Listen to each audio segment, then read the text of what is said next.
Di sini Hari Pras hanya bisa iya aja teman-teman ya, hanya bisa mengiyakan walaupun Guru Gembul sudah mendeklarasikan dirinya bahwasanya saya mengagumi filsafat.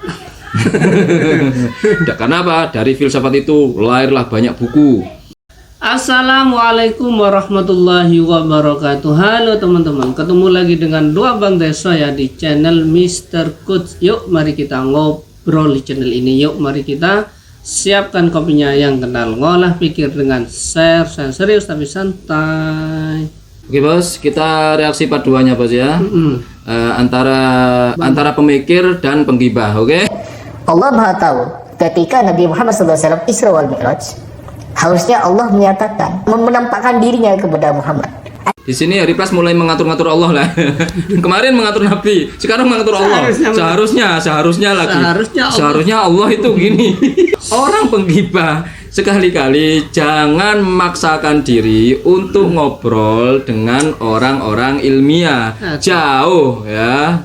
Ini apa tanggapan Guru Gembul ketika Hari Pras mengatur Allah ya? Harusnya Allah begini. Oke, lihat apa? Harusnya Allah gimana, Pras? Oke. Agar apa? Agar manusia umat Islam tahu bentuk Allah. Seperti apa bentuk Allah? Agar tidak ada perdebatan lagi. Wajah Allah seperti ini, cara Allah seperti ini. Tapi apa kata Rasulullah ketika ditanya sama Aisyah?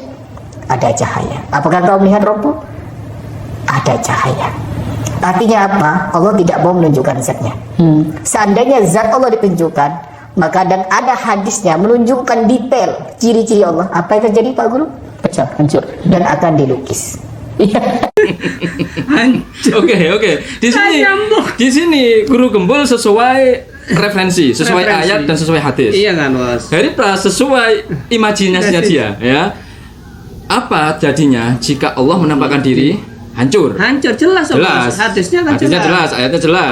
Gunung pun nggak mampu kan gitu, ya kan? Jangankan wujud Allah, membawa nama Allah saja, amanat Allah yang ditawarkan ke gunung, ke laut, semuanya nggak mampu. Cuma hati manusia yang mampu, kan begitu bos ya? Dan Nabi Musa pun pingsan. Iya. Ya, sudah sesuai Guru Gembul ini. Sesuai. Hari Pras, belehar ya, belehar akan digambar. Ya, Guru Gembul ketawa. Ketawanya apa? Ketawa meremehkan. Kok bisa Hari Pras punya pemikiran kayak gini, mau ngejak debat Ustadz Nurudin ya? Oke.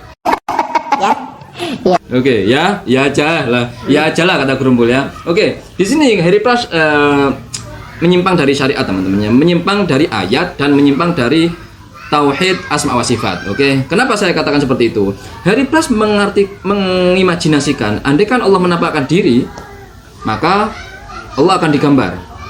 Berarti di situ Hari Pras menuduh Nabi Muhammad kurang ajar.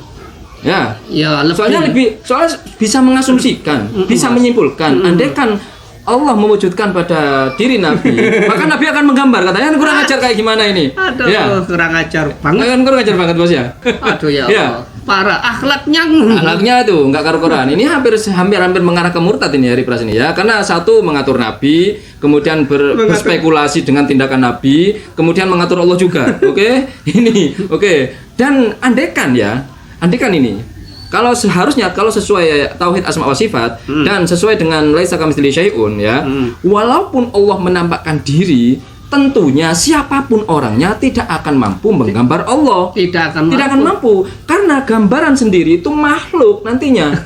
Kan begitu? Betul. Ya. Kenapa? Siapapun yang bertemu dengan Allah tidak akan bisa menggambar atau mengimajinasikan Allah itu sendiri karena Allah tidak serupa dengan makhluk apapun, termasuk gambar, termasuk bayangan Anda, termasuk halusinasi atau imajinasi Anda. Kalau sudah digambar, ini makhluk, gambar ini jadi makhluk. Kalau sudah bisa digambar, maka batal sudah laisa kamitslihi syai'un. Kan begitu? Ya, betul. Dan Hari Pras berspekulasi ke sana. Waduh. Ya maklum, karena apa? Karena dalam keyakinan dia yang dianut di tauhid wasitiyah itu, Allah punya tangan, punya kaki, punya wajah. Nah, iya. Jadinya secara gak langsung di bawah alam sadar dia, di alam bawah sadar Hari Pras sudah berimajinasi bahwasanya Allah punya wajah, punya tangan, punya kaki, hanya saja tidak sama dengan makhluk, tapi bisa digambar. Seandainya Allah menampakkan diri, lah kayak gitu. Fotonya Guru Skupo itu subhanallah di agung-agungkan tuh bagaimana pendapat antum? Jadi ini juga kemarin saya dihujat sama netizen ketika saya bahas itu. Jadi gini Baraya semua, ketika misalkan kita majang foto tuh gak jadi masalah. Walaupun saya nggak majang foto di rumah saya tuh, saya nggak ada foto. Tapi kalaupun ada orang yang melakukan seperti itu ya nggak jadi masalah, silakan saja. Guru sekumpul dipasang di situ juga nggak masalah. Kalau misalkan itu adalah untuk mengenang jasa beliau ya jadi nggak masalah. Yang saya permasalahkan adalah kalau itu dianggap sebagai cara untuk mendapatkan keberkahan, maka saya pertanyakan kenapa orang tidak mencari keberkahan dengan cara gini. Saya mencari nafkah habis-habisan, kemudian saya dapat uang itu saya berikan kepada anak istri saya, sisanya saya sedekahkan. Itu adalah awal mula keberkahan. Awal mula keberkahan itu adalah saya sekolah tinggi-tinggi, belajar habis-habisan agar saya bisa berkontribusi terhadap pemerintah. Coba pikirin, sampai kapan kita itu, misalkan ya, untuk nyari nafkah, nyari uang, kita minta sama orang lain. Nah ini masalah-masalah yang spiritual juga minta sama orang lain. Ternyata ada doktrin di belakangnya. Bukan untuk guru sekumpulnya ya, tapi ini fenomena masyarakat secara umum. Ketika mereka tuh ternyata didoktrin oleh sekelompok atau beberapa kelompok orang yang menegaskan bahwa kalian tuh dosanya banyak, kalian tuh maksiatnya banyak. Jadi kalian minta sama Allah Subhanahu wa taala gak akan pernah dikasih. Kalian itu jauh dari surga. Tanpa wasilah dari kami, tanpa syafaat dari kami, kalian itu gak bisa masuk surga. Sampai dikatakan kelompok itu tuh mengatakan seperti ini. Sholat kalian, puasa kalian percuma kalau tidak mencintai kami. Di sini saya tidak sepakat dengan guru gembul ya teman-teman. Saya akan coba kritik guru gembul di sini. Di sini sebenarnya misunderstanding ya, kekurangan dari pemahaman itu sendiri, dari kata-kata barokah sendiri ya. Ini kekurangannya. Baik dari orang yang diceritakan itu, yang mengatakan biar mendapat berkah, yang dimaksud berkah di situ rezeki lancar dan segala macam, saya bisa sehat, pokoknya bisa mendapat pangkat segala macam lah ya. Akhirnya guru gembul juga mengaminkan bahwasanya yang dimaksud berkah itu memang kayak gitu. Akhirnya guru gembul menganggap kenapa mencari berkah itu mencari berkah melalui foto ya, dipampang atau dipajang di rumah. Oke. Di sini dua-duanya punya kesalahan teman-teman ya. Walaupun dua-duanya punya niat baik, guru gembul juga punya niat baik dan orang yang memasang foto juga punya niat baik, oke? Padahal yang dimaksud mendapat berkah di situ, berkah sendiri adalah ziyadatun fil khair, kan begitu ya? Berkah itu adalah bertambahnya kebaikan. Bertambahnya kebaikan. Di sini maksudnya itu ya, bukan rezeki lancar, itu saja bukan. Bukan. Itu bisa saja, gitu bisa ya. Bisa saja tahu. Karena begini. Keberkahan itu yang didapatkan dari foto, ini kan fotonya orang positif ya. Iya. Secara ilmiah, cara nalar.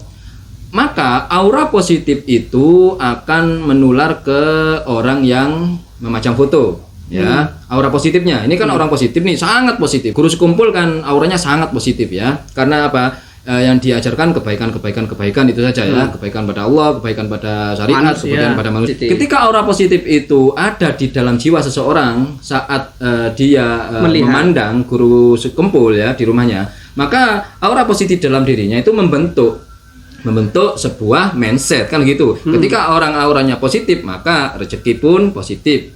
Ikut kan gitu bos ya. Karena aura positif itu menurut para psikolog ya, menurut para psikiater itu bisa mempermudah kita mendapatkan rezeki atau kesuksesan kan seperti itu dari orang sendiri. Kenapa orang rezekinya seret, auranya negatif kan begitu bos ya. Di sini loh maksudnya saya adalah barokah itu dari situ. Oh gitu ya. Ziyadatun fil khair. Terus andaikan orang mau melakukan perbuatan jahat nih di dalam rumahnya atau merencanakan sesuatu yang jahat, ketika aura positif itu muncul, melihat foto gurunya, dia akan merasa malu juga pada gurunya kan ya. Oh ya, saya akan muridnya ini, masa iya saya akan melakukan anak-anak buruk, kan bisa mempermalukan guru saya sendiri nanti. Rumah saya dipajang foto guru sekumpul, masa saya akan berbuat jahat? Enggak, saya enggak akan mempermalukan nama baik guru sekumpul. seandainya pun saya salah juga nggak apa-apa, karena saya mengkritik ya tanpa kebencian, tanpa apa, ya biasa aja gitu. Ini yang saya suka dari Kumpul ya, dari Guru Kumpul ini saya suka. Soalnya saya nggak masalah, orang saya manusia kan begitu. Nah. Terus ngapain Anda juga mempertuhankan pendapat-pendapat saya? Pendapat saya bukan keputusan mutlak kan begitu. Ini hanya ajang diskusi saja kan gitu bos ya. Dan diskusi ini terus berkembang kan begitu bos ya. Betul bos. Berbeda dengan yang ini bos. Kalau Bang Ripras Heri, enggak kan, dia harus merasa benar dan harus diakui, harus iya. mengikuti dia orang itu kan begitu. Beda konteksnya beda. Iri pada filosof barat dalam konteks ini. Ya. Dalam konteks ini tuh misalkan ya, misal ada perdebatan antara Plato dengan Aristoteles terkait mana dulu antara ide dengan materi. Jadi ini perdebatan filsafatnya tuh misalkan gini ya, kursi ini tuh disebut kursi itu setelah orang bikin kursi atau orang membayangkan dulu ada kursi baru dia bikin. Nah perdebatan itu tuh panjang, sampai detik ini mereka masih berdebat, pengikut-pengikutnya tuh nggak selesai antara idealis dengan materialis. Tapi dari perdebatan itu buku yang begitu banyaknya, yang ada itu adalah pendekatan-pendekatan saintifik, yang ada itu adalah pendekatan-pendekatan filosofis. Di sini Heriplus hanya bisa ya aja teman-teman ya, hanya bisa mengiyakan walaupun Guru Kumpul sudah mendeklarasikan dirinya bahwasanya saya mengagumi filsafat. Karena apa? Dari filsafat itu lahirlah banyak buku, banyak pengetahuan, banyak pendekatan saintetik. Nah, kayak gitu. Pemikirannya tambah maju. Nggak tambah jumut. Tambah jumut. Monggo ayo diskusi, ini saya filsafat nih. Awal-awal saya membahas Guru Kumpul itu bukan mendebat, malah ancaman mau dibunuh. Oh banyak. Akan yang ditoyor-toyor itu bukan. Ya ditanya-tanya. Lah Ya, itu juga bener itu bos. Bener Pak Kumpul, bener itu Heriplus itu. Itu ya.